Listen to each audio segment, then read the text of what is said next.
अस्सलाम वालेकुम व्यूअर्स, मैं हूं आपका अपना एस्ट्रोलॉजर मोहम्मद सत्तार बाकर। बुर्ज जोसा जामनाई 31 मार्च से 6 अप्रैल का आपके लिए ये हफ्ता मिले जुले असरात का हमल होगा। कैरियर के मामलात में मस्बत नताइज मुमकिन है, ख़ास तौर पर ब्यूटिशन से मुंसलिक कामों जैसे जवाहरात और मलबूसात के शोबों में कामयाबी के इम्कानात मौजूद हैं।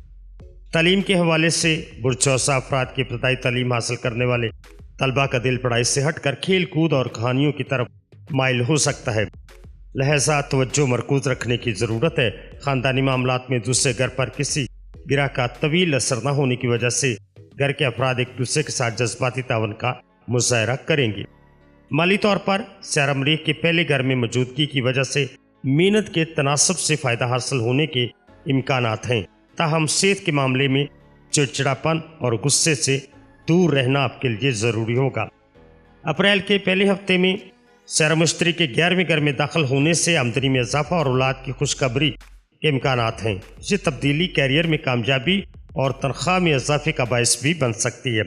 मजमूई तौर पर इस हफ्ते बुरचौसा के अफराद को अपनी सेहत और तालीम और ख़ानदानी मामलात पर तवज्जो देने की ज़रूरत होगी, जबकि कैरियर और माली अमूर में मस्बत पेशरफ्त के इम्कानात भी मौजूद हैं।